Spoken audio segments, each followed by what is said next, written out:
সৃষ্টি যদি স্রষ্টাকে চিনতে চায়, মানুষ যদি আল্লাহ রাব্বুল আলামিনকে জানতে চায়, চিনতে চায়, তার পদ্ধতি হচ্ছে তার সৃষ্টিকে জানা। তার সৃষ্টির মাধ্যমেই তাকে চেনা যাবে।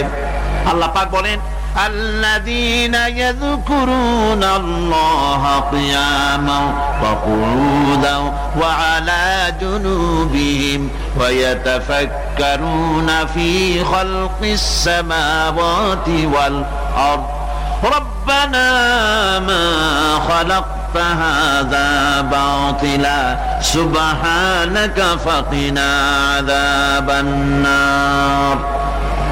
আল্লাযীনা ইয়াযকুরুনাল্লাহা কিয়ামান ওয়া কুউদান ওয়া আলা জুনুবিহিম, যারা দাঁড়িয়ে, বসে, শুয়ে, এক কথায় সর্বাবস্থায় যারা আল্লাহ পাককে স্মরণ করে, তারা আকাশ এবং জমিন সৃষ্টির ব্যাপারে চিন্তা ভাবনা করে, রাত এবং দিনের পরিবর্তনের চিন্তা করে, তার সৃষ্টি নৈপুণ্যতা নিয়ে যারা গবেষণা করে, তারাই হচ্ছে আল্লাহ পাকের খাঁটি বান্দা।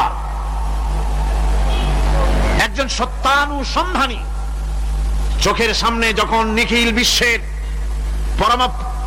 পরমাণু থেকে শুরু করে সূর্য, চন্দ্র, গ্রহ, নক্ষত্র, বিশাল আকাশ পর্যন্ত, গাছপালা, তরুলতা, সমুদ্র, মহাসমুদ্র, পশু পক্ষী ইত্যাদি যখন তার নজরে পড়ে, তখন একজন সত্যের অনুসারী ব্যক্তি, একজন সত্যের অনুসন্ধানী ব্যক্তি, তার মুখ থেকে বেসাক্তা স্বতঃস্ফূর্ত ভাবে নিজের অজান্তে মুখ থেকে যে শব্দটা বেরোয়, সে শব্দটা হচ্ছে আলহামদুলিল্লাহি রাব্বিল আলামিন। সমস্ত প্রশংসা হচ্ছে ওই আল্লাহ পাকের, যিনি এগুলিকে সৃষ্টি করেছেন। আর তিনি